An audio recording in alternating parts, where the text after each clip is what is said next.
Bienvenidos otra vez a un otro capítulo nuevo de mi canal de YouTube Español por Dentro. Y hoy, como siempre, tengo un invitado muy especial que va a hablarnos sobre España, este país tan bonito del sur de Europa. Estamos aquí con el señor Javier María Ramos Díez Astrain. Hola Javier, ¿cómo estás? Hola, Sidar, muchas gracias por invitarme. Estoy muy bien, muy contento de estar aquí. Bueno, pues gracias a ti por aceptar nuestra invitación de hablar hoy sobre España y sobre el tema que tenemos aquí. Pero antes de pues, empezar la entrevista, me gustaría presentarte a mi público indio aquí. Javier es, bueno, pues licenciado, máster y doctor en Historia por la Universidad de Valladolid. Ha desempeñado estancias de investigación en la Universidad Complutense de Madrid y la Humboldt Universidad zu Berlín, y en estos momentos de julio de 2022 celebra una estancia como investigador invitado en el Grupo de Investigación en Historia de las Relaciones Internacionales de la Universidad Complutense de Madrid. Entre sus publicaciones más destacadas es el título A través del telón de acero, Historia de las relaciones políticas entre España y la RDA, 1973 a 1990.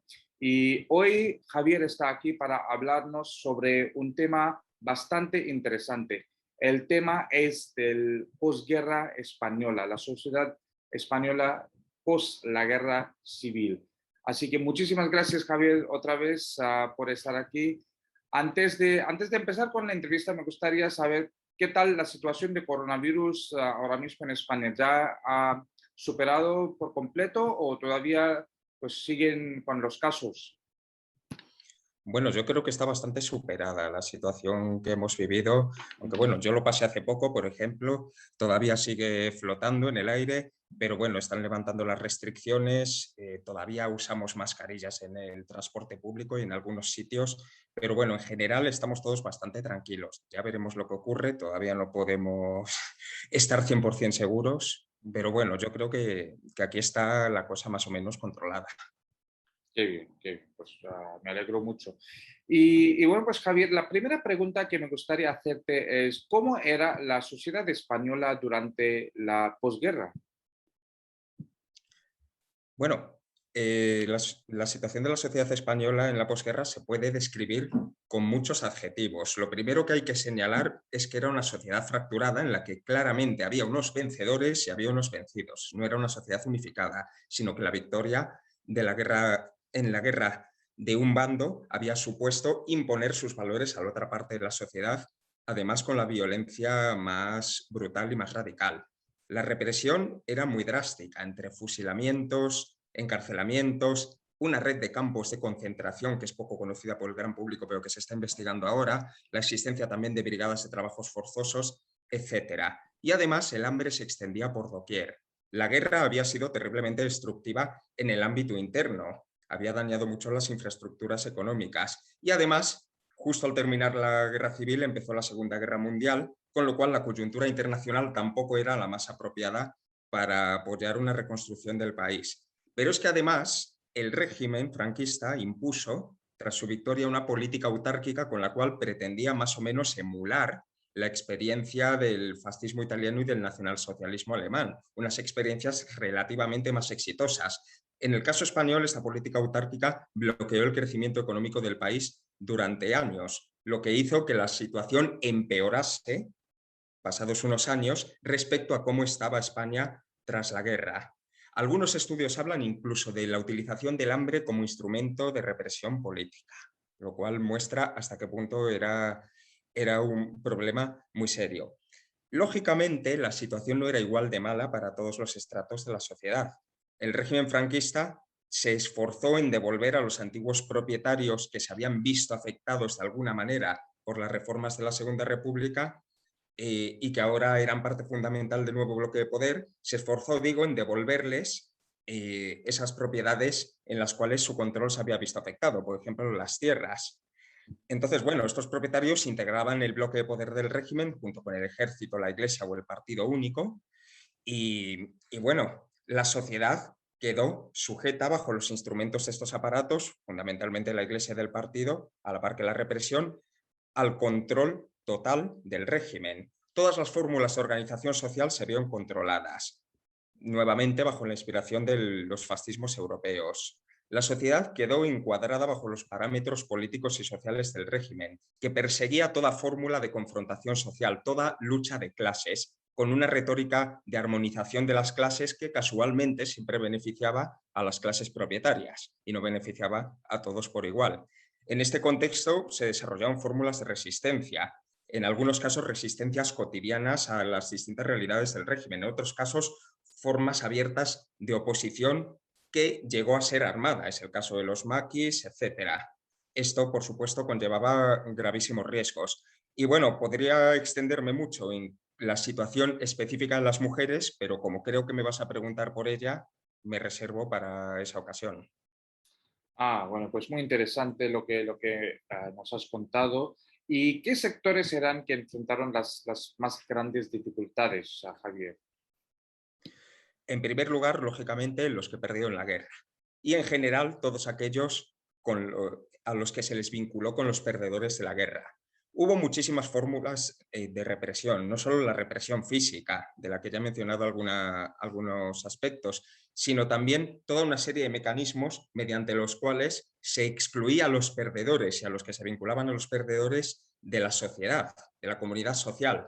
A muchas personas se las desterró, otros fueron sometidos a la interdicción civil, mediante la cual perdían todos los derechos más mínimos, incluso el derecho a trabajar. Se permitía su existencia, su supervivencia, pero sin absolutamente ningún derecho. En fin, se impuso a los perdedores las condiciones más infames. También podríamos hablar de quienes tuvieron que abandonar el país, entre las personas más perjudicadas. Las cifras oscilan, según estudios, pero en torno a 500.000 de personas tuvieron que exiliarse de España y no pudieron regresar hasta muy avanzada la dictadura o hasta el final de la misma.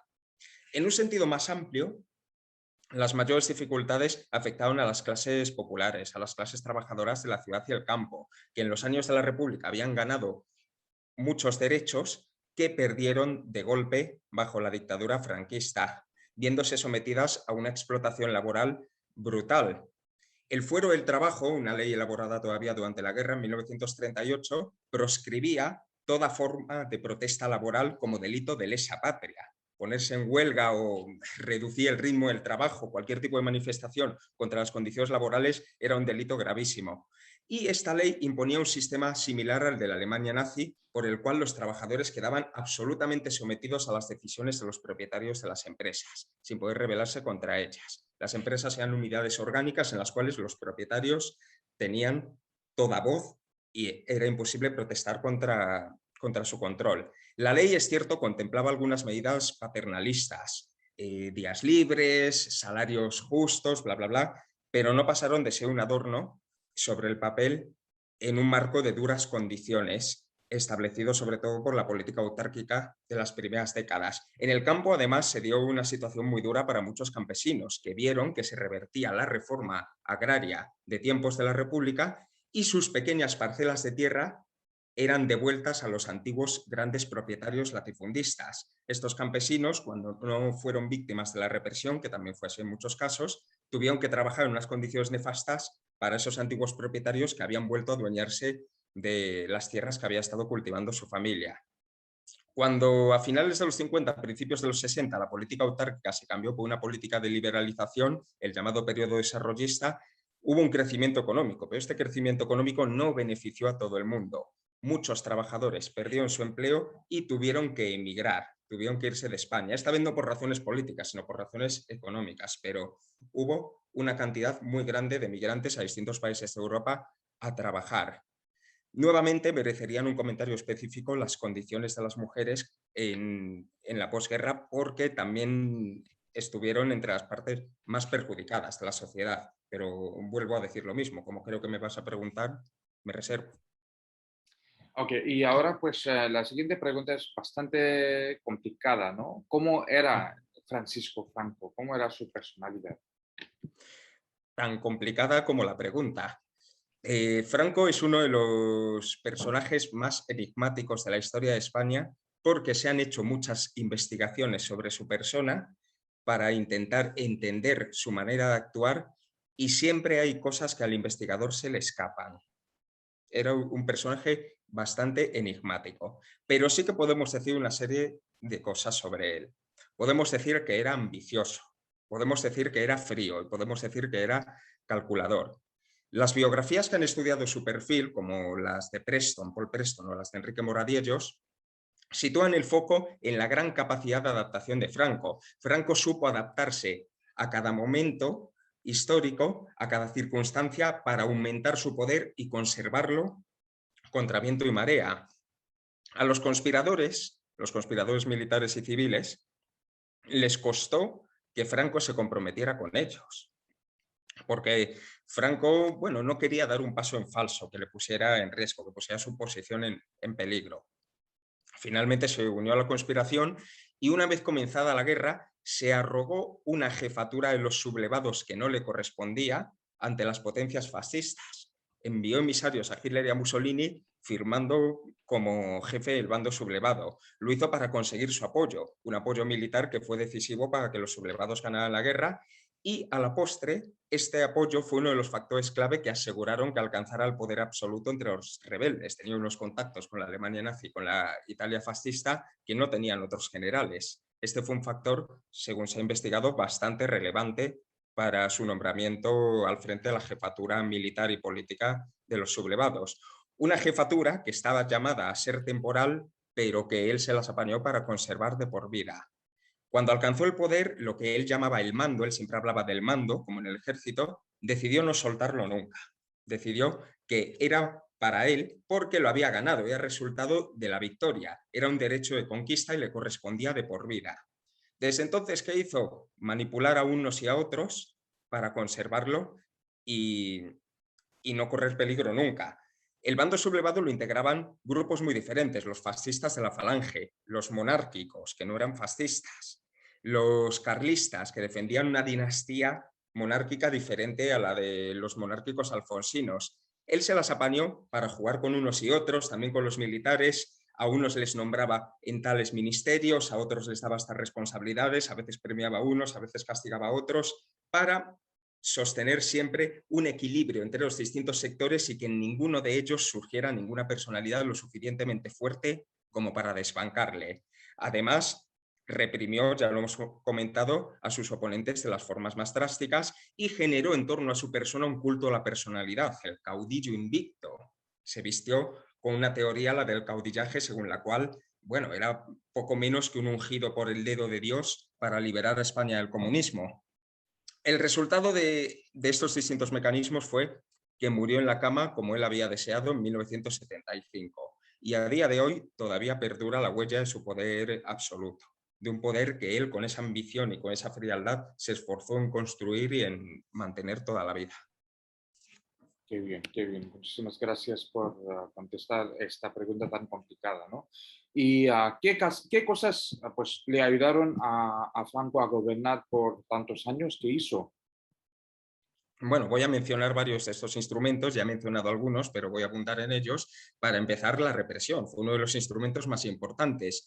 Tuvo toda una gama de instrumentos represivos, las cárceles, los campos de concentración, las brigadas de trabajo, la Guardia Civil, que venía de muchos años antes y él utilizó para perseguir a la oposición y a las guerrillas. La Brigada de Investigación Social, conocida habitualmente como Brigada Político-Social, que fue diseñada según el modelo de la Gestapo de la Alemania nazi. El Tribunal Especial para la Represión de la Masonería y el Comunismo, que creó a comienzos de la dictadura, y el Tribunal de Orden Público, que constituyó unos años después para juzgar a los opositores. En fin, toda una colección de instrumentos que utilizaba para cortar de raíz la oposición política o incluso la afección poco entusiástica a la dictadura. Mostrar poco entusiasmo por el régimen en sí podía ser causa de castigo, sobre todo en los primeros años. En segundo lugar, podemos hablar de algo que ya he mencionado, la manipulación, mediante la cual enfrentaba unos sectores y otros del régimen con falsas promesas. A algunos les prometía restaurar la monarquía, a otros les prometía lo contrario, y además permitiendo una corrupción generalizada. Ahora, varias investigaciones están entrando en la corrupción durante el régimen franquista y en la corrupción del propio Franco. Algunos investigadores, como Ángel Viñas, han demostrado que Franco se enriqueció ilícitamente de múltiples formas. La corrupción fue generalizada en el régimen y fue un instrumento con el cual Franco se aseguró la lealtad de muchos sectores. Él les dejaba hacer, estos sectores se enriquecían y, por tanto, apoyaban a quien les permitía hacer. El partido único y la Iglesia fueron instrumentos con los cuales controló la sociedad en los más mínimos aspectos. Nadie se podía organizar fuera de los marcos del partido único o del marco eclesiástico. Además, había una censura política, censura eclesiástica, con la cual era imposible publicar nada que molestase mínimamente al régimen. Con el llamado sindicato vertical, controló también el mundo del trabajo, eliminó los sindicatos, teóricamente eliminó las patronales, aunque permitió las cámaras de comercio que hacían esa misma función, y sometió a los trabajadores a una armonización forzada con los empresarios, que, como comentaba antes, beneficiaba siempre a los trabajadores. Pero así logró evitar las luchas laborales. Hubo una serie de depuraciones muy amplias en el aparato estatal que le permitieron controlarlo extensamente. Son muy conocidas, pero no fueron las únicas, las depuraciones en el mundo de la enseñanza, para evitar que ningún maestro pudiera enseñar valores ligeramente sospechosos a los niños, que tenían que ser inculcados en los valores del régimen. Y además tuvo un importante sostén internacional, y de esto es importante hablar, porque Franco llegó al poder, ganó la guerra y llegó al poder gracias al apoyo de los países fascistas. Pero los países fascistas, como sabemos, perdieron la guerra. Durante un tiempo, Franco soñó con integrar el nuevo orden fascista en Europa, pero cuando Italia y Alemania perdieron la guerra, lógicamente su posición se tornó un poco complicada. Durante algunos años hubo una condena internacional del franquismo, denunciado como un régimen que daba continuidad a los fascismos derrotados. Y Franco utilizó este aislamiento internacional, que magnificó hasta el extremo, para denunciar un complot internacional contra España y contra el régimen del que se habían dotado los españoles, es decir, lo utilizó en su beneficio.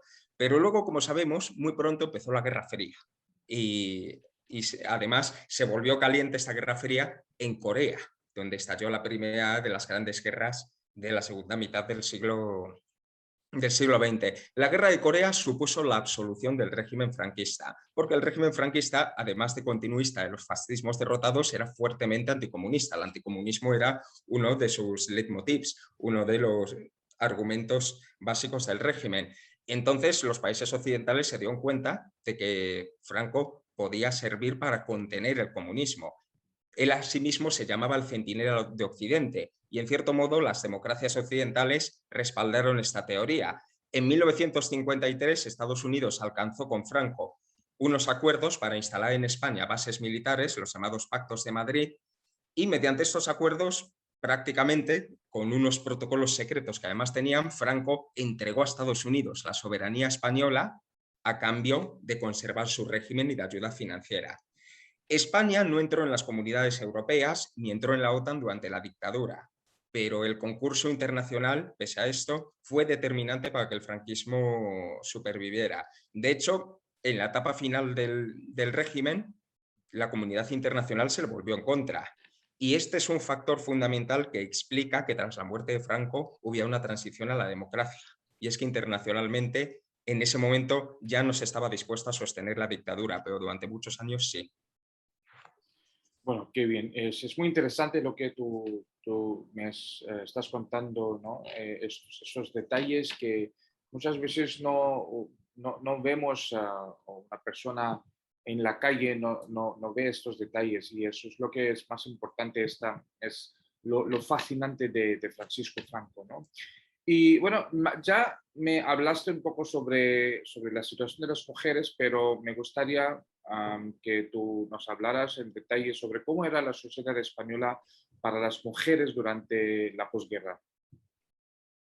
Bueno, el final de la guerra supuso para las mujeres una pérdida de derechos muy radical.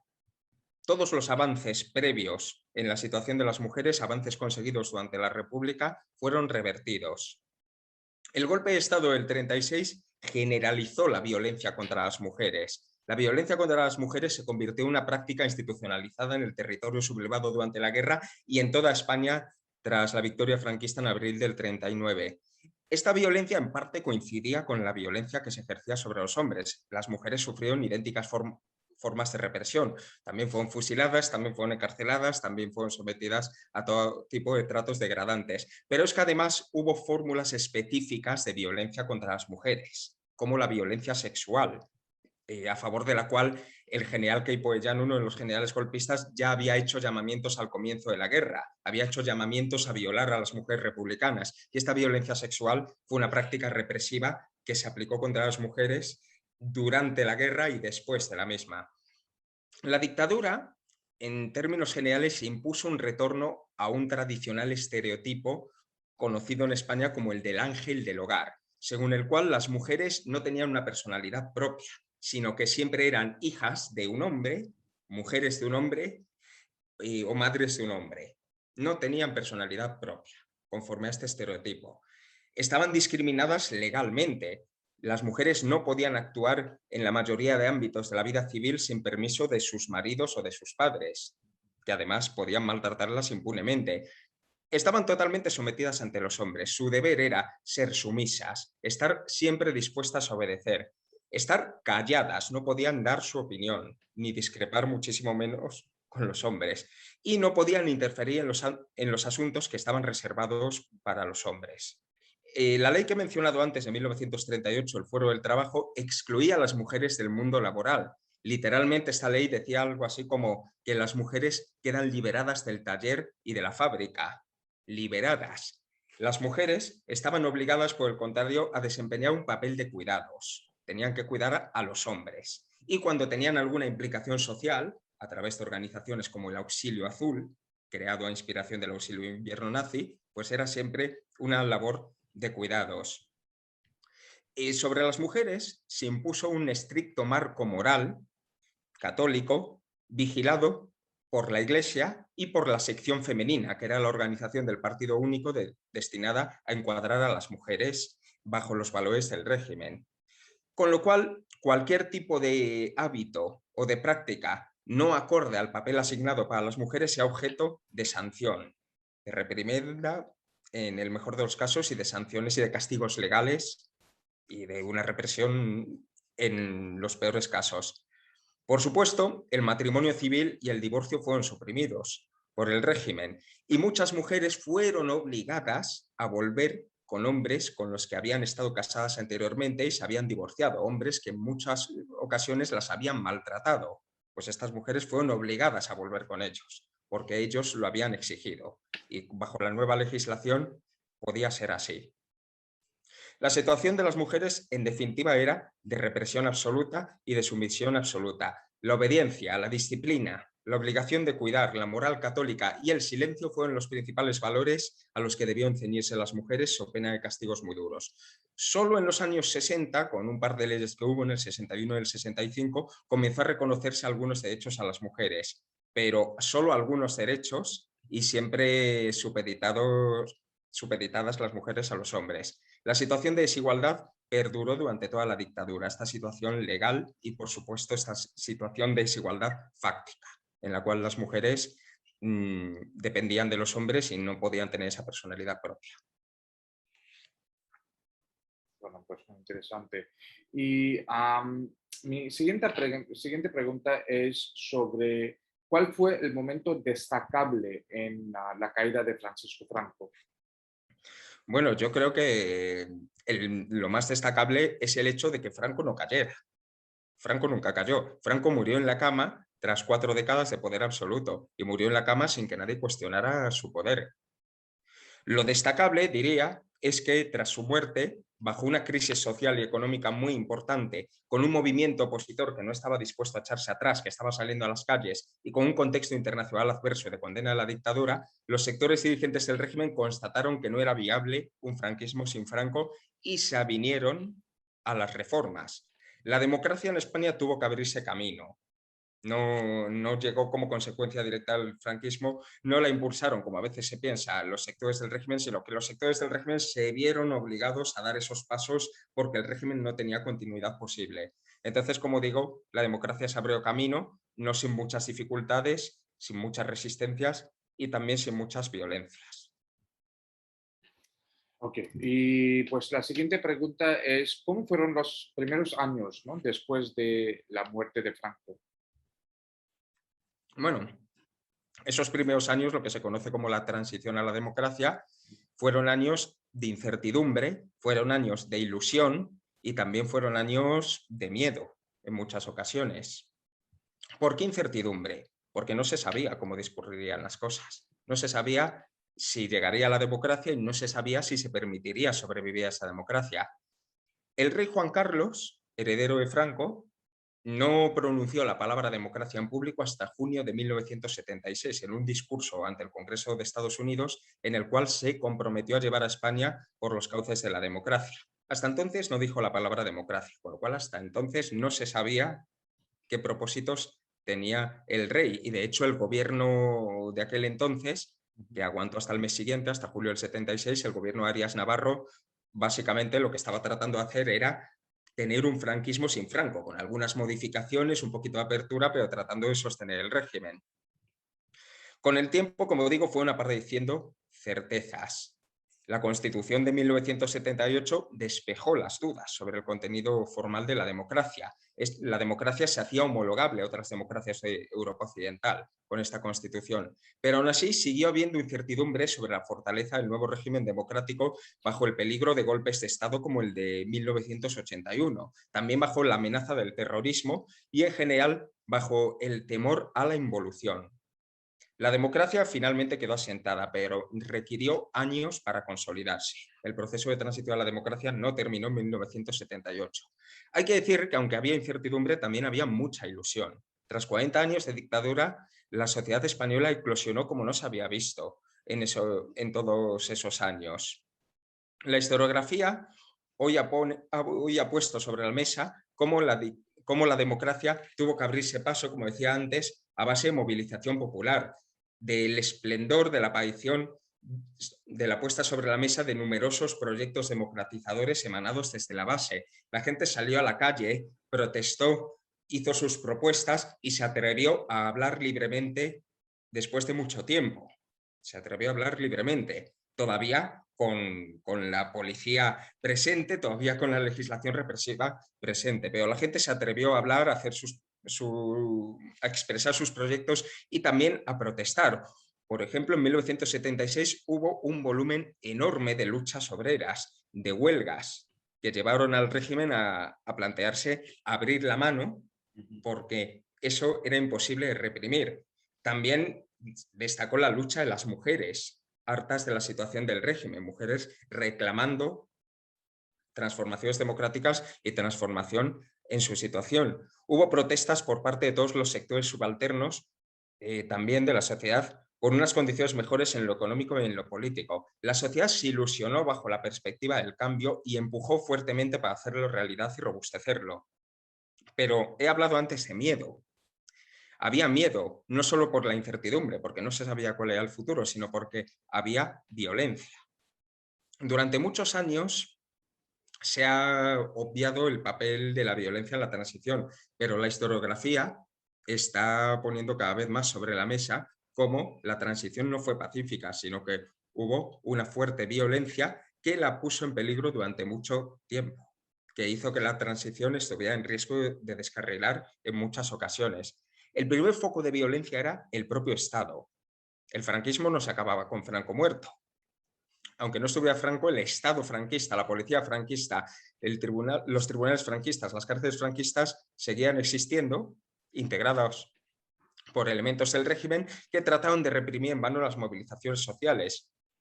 Paulatinamente hubo una reforma de los órganos y de los métodos policiales, pero España no pasó de ser un régimen represivo a uno democrático de la noche a la mañana. Por ejemplo, en marzo de 1976 hubo una matanza de obreros en Vitoria. La policía disparó contra los obreros que se movilizaban y esto muestra hasta qué punto no se puede hablar de que hubiera acabado el régimen represivo que no estuviera Franco. La represión acompañó al proceso democrático durante mucho tiempo y se fue atenuando conforme se introdujeron nuevas reformas.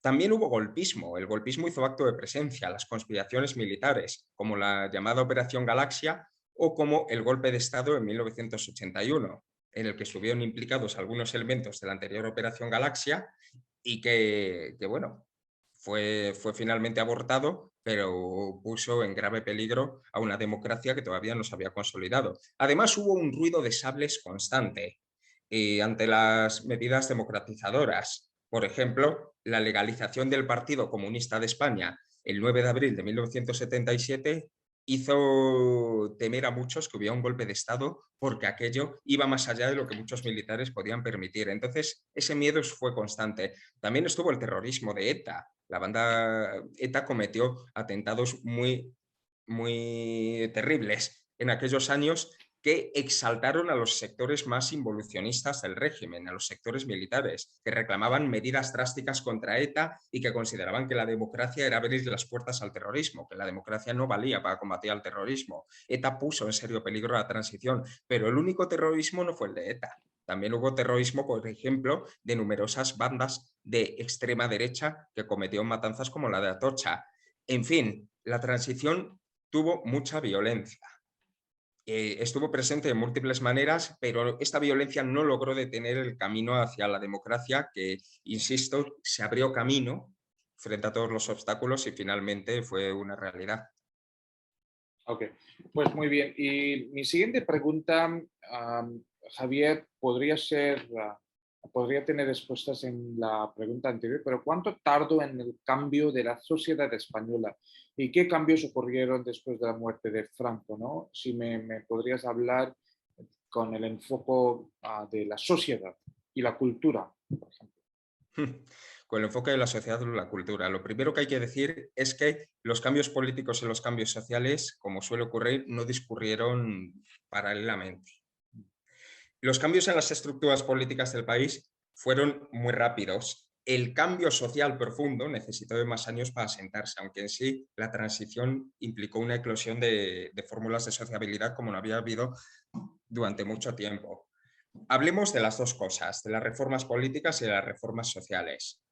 Las reformas políticas inicialmente tuvieron un recorrido muy corto.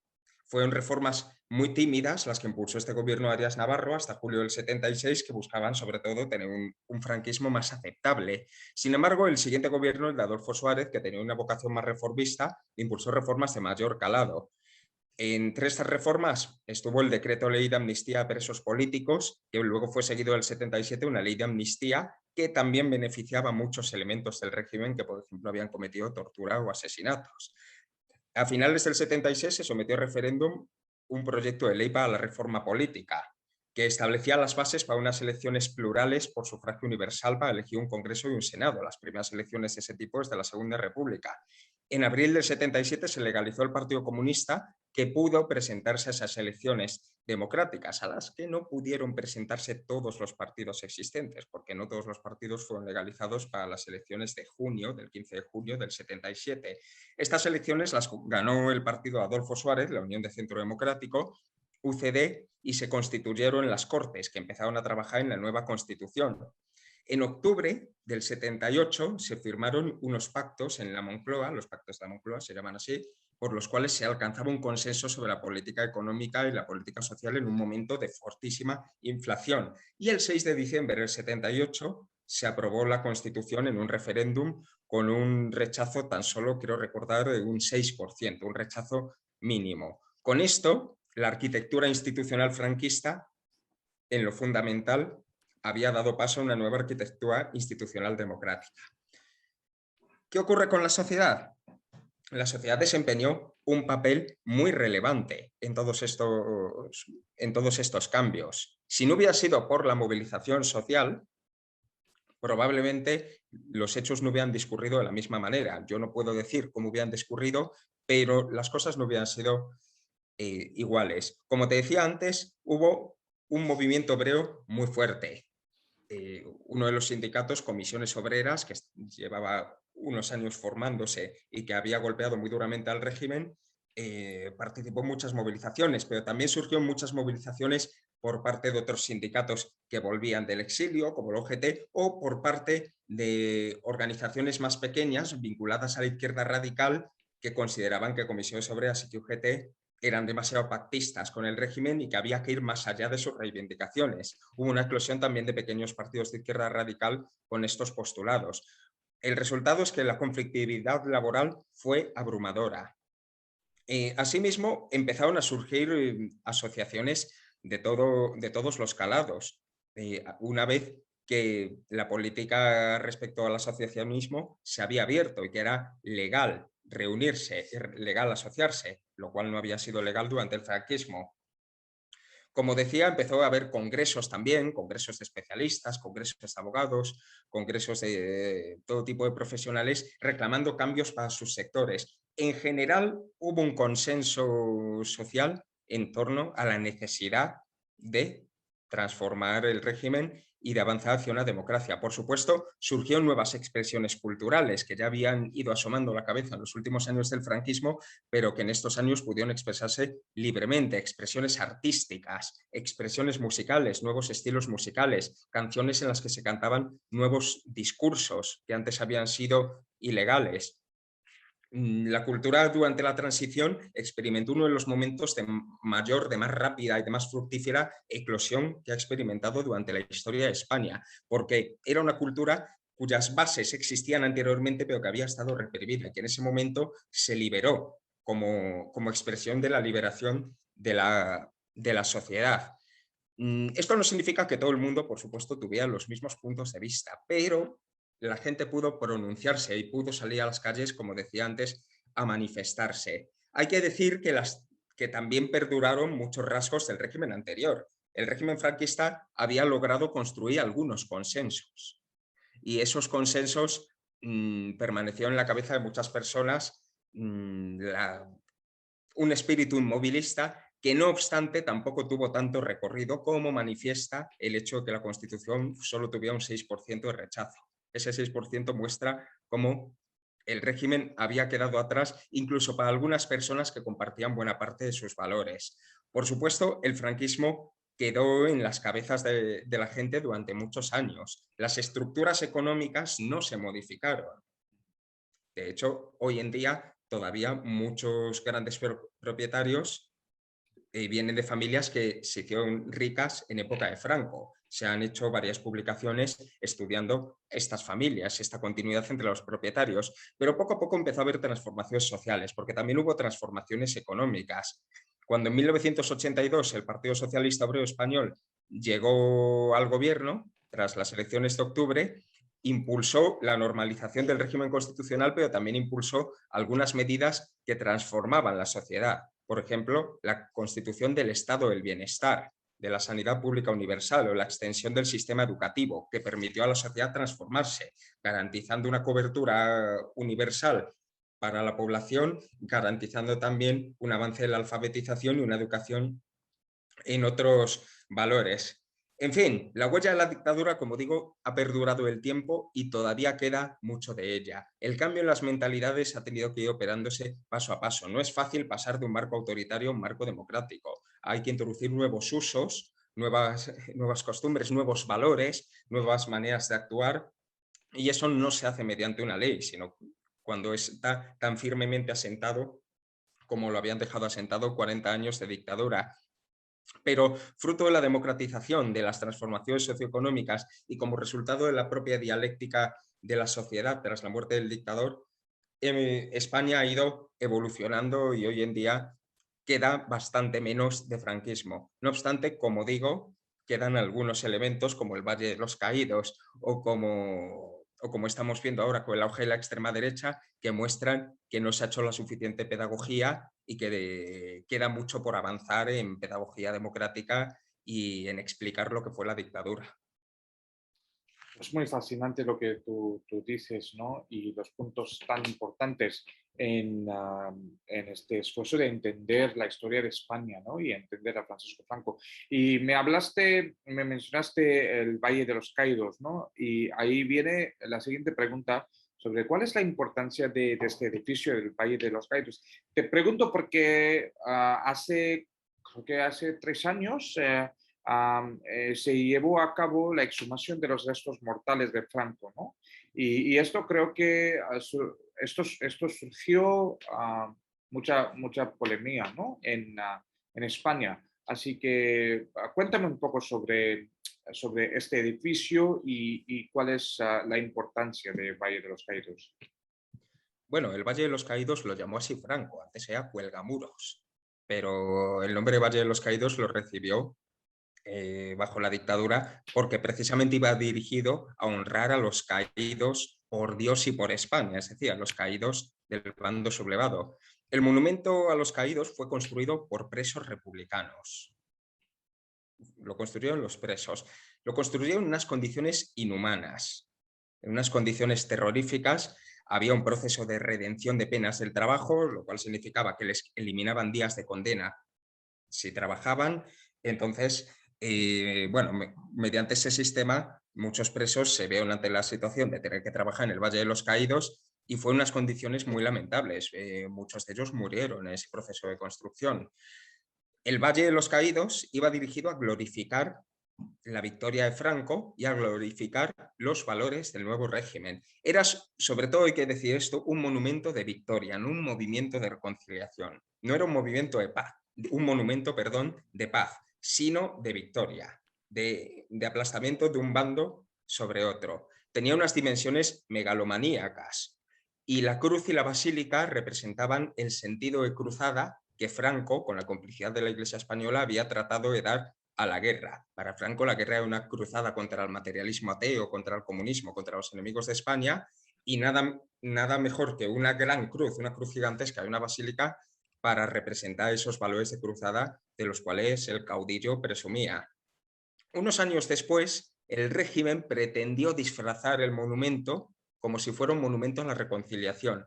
Entonces, trasladó los restos de numerosos contendientes republicanos a reposar junto con los restos de numerosos contendientes del bando sublevado, pero esto lo hizo sin contar con las familias. Por supuesto, lo hizo como una medida estética y desde luego el monumento siguió siendo lo que había sido desde el primer momento hasta que murió el dictador, no cambió su sentido. La mayor prueba la da el que Franco fuera enterrado ahí bajo los mayores honores cuando murió en 1975. Hoy en día, a cualquiera que tenga una conciencia democrática le debe resultar incomprensible que siga habiendo una basílica allí y se siga dedicando este Valle de los Caídos o de Cuelgamuros a honrar al régimen de Franco, porque sigue dedicándose a eso esencialmente. Se han dado algunos pasos importantes. Por ejemplo, sacar el cuerpo del dictador. Es un paso muy importante porque Franco estaba enterrado allí con los mayores honores y ahora está en un cementerio como cualquier otro, reposando sus restos como cualquier otro. Pero queda mucho por hacer todavía y las posibilidades son muy amplias. Yo personalmente no soy partidario, porque hay muchos debates, yo no soy partidario de soluciones que pasen por borrar el monumento del mapa, porque está ahí y además me parece que puede tener un fuerte fin pedagógico. Creo que este monumento debe resignificarse, que hay que darle un nuevo significado. Por ejemplo, creando en él, instalando en él, un museo de la dictadura en el que se explique lo que ésta fue, sus mecanismos represivos, su violencia contra la población, a quién benefició, en el que se explique todo esto de la dictadura, siendo la propia construcción de Cuelgamuros un símbolo gigantesco de cómo funcionaba el régimen, sobre la base del trabajo de los presos. En sí, el monumento nos da muchas pistas de lo que era el régimen. Creo que en este espacio se pueden reunir de forma pedagógica los instrumentos a través de los cuales el régimen oprimió a los españoles y puede servir para la educación ciudadana y para educar en valores democráticos. Es una posibilidad. Hay muchas opciones sobre la mesa. Lo que es inaceptable es que allí siga habiendo una basílica y se siga honrando al dictador y que siga, aunque ya no esté su cuerpo, y que siga siendo un monumento para la peregrinación de elementos fascistas que consideran que tienen ahí un símbolo. No puede ser un símbolo de eso. No puede haber en España símbolos que glorifiquen al franquismo, que es una de las etapas más negras de la historia de este país. Ok. Y bueno, pues estamos casi al fin de esta entrevista. La última pregunta es, ¿cómo se recuerda el legado de Franco entre los jóvenes de España? Y estoy aquí con un joven delante de mí que tú estás hablando con mucha pasión sobre Franco y su dictadura. Am, pero sí, hay otros jóvenes que comparten opiniones un poco diferentes de lo que tú me estás contando. Bueno, opiniones hay para todos los gustos, pero yo diría que en general entre los jóvenes y los no tan jóvenes lo que hay sobre todo es mucho desconocimiento sobre lo que supuso Franco para la historia de España. A todo el mundo le suena Franco, todo el mundo sabe que estuvo ahí, pero hay gente que no sabe exactamente qué hizo Franco, que no sabe cómo llegó al poder. Para algunos nos resulta incomprensible que no se sepa, porque nos parece lo más elemental, pero en realidad hay mucha gente que no sabe que hubo un golpe de Estado. Hay gente que no sabe que Franco tiranizó al país durante 40 años, y hay gente que no sabe la brutal represión que se dio, y hay gente que no sabe muchísimos aspectos de esta dictadura. Con lo cual, muchas veces los discursos sobre Franco son superficiales y tienden a la polarización, sobre todo cuando, bueno, ahora que estamos viendo que hay un auge de la ultraderecha, estamos viendo cómo se dicen sobre Franco algunas cosas que son simple y llanamente mentira. Por ejemplo, que trajo los derechos sociales a España. Se dice que Franco creó la seguridad social. Eso es falso. También se dan unos datos totalmente falsos o en el menor de los casos dudosos, en el mejor de los casos. Y bueno, es preocupante, es muy preocupante que esto esté ocurriendo. Puede que tenga que ver con el diseño de las asignaturas de historia en la enseñanza media, por ejemplo. La dictadura suele ser de los últimos temas y muchas veces no se puede ver correctamente porque hay unos ritmos muy rápidos en los cuales los profesores hacen lo que pueden, pero es muy difícil impartir esos contenidos. Puede ser, habrá más factores. Te podría contar algunas anécdotas. Yo he corregido algunos exámenes en los cuales pregunté sobre Franco y obtuve unas respuestas que me hicieron echarme las manos a la cabeza. He visto cosas muy sorprendentes en exámenes ya en la universidad y en los cuales hemos hablado del franquismo. Entonces, creo que es necesaria mucha pedagogía, explicar lo que fue el franquismo, no dejar que quede en el olvido, porque todavía hoy hay muchas personas en las cunetas, todavía hay muchas personas que no han encontrado a sus familiares, que no les han podido enterrar a sus familiares represaliados. Es necesario conocer lo que fue el franquismo. En sí es muy problemático desconocer una parte tan sustancial de nuestra historia cuyos efectos todavía se hacen notar en el presente. Pero es que además, en el momento actual hay un cierto auge de una serie de posturas revisionistas, se llaman así, que blanquean a Franco, impulsadas, bueno, por determinados partidos políticos, por algunos autores. La mayoría de ellos no son historiadores, sino son autores que se han arrogado ese papel y que se dedican a glorificar a Franco, y por determinados medios de comunicación se está blanqueando la figura de Franco, y eso debe preocuparnos todavía más que el hecho en sí del desconocimiento de la historia, y debe llevarnos a trabajar a fondo para explicar el pasado reciente a la juventud de una forma que se comprenda, que genere interés y que genere también inquietudes que reviertan en mejorar el presente y el futuro. Es lo que yo puedo decir. No puedo decir lo que piensa la juventud, porque hay muchas personas jóvenes y cada persona joven tiene lógicamente sus conocimientos y sus criterios, pero creo que hace falta mucha más pedagogía precisamente para evitar que la juventud, que es donde está el futuro, yo todavía me considero joven, aunque cada vez lo soy menos, pero en la juventud está el futuro y por tanto es importante explicar el pasado a la juventud para que el futuro sea mejor. Conocer el pasado es muy importante para el futuro. Tiene muchas más funciones, pero una de ellas es ayudarnos a construir un futuro mejor. Bueno, muy bien has dicho, Javier, conocer el pasado es muy importante para el futuro y con estas palabras terminamos esta entrevista. Muchísimas gracias, Javier. Espero que Muchísimas este gracias a ti. vídeo haya sido útil especialmente a los historiadores que estén viendo este vídeo, académicos o simplemente, ¿no?, las personas a los que les guste la historia o que tengan una curiosidad, ¿no?, como yo, sobre la sociedad española después de la guerra civil. Así que muchísimas gracias. Nos has contado mucho sobre Franco, sobre su tiempo, sobre su legado y muchos otros aspectos. Así que estoy seguro de que va a ser muy interesante para los oyentes. Muchísimas gracias a Javier y hasta el siguiente capítulo de Español por Dentro. Chao. Adiós.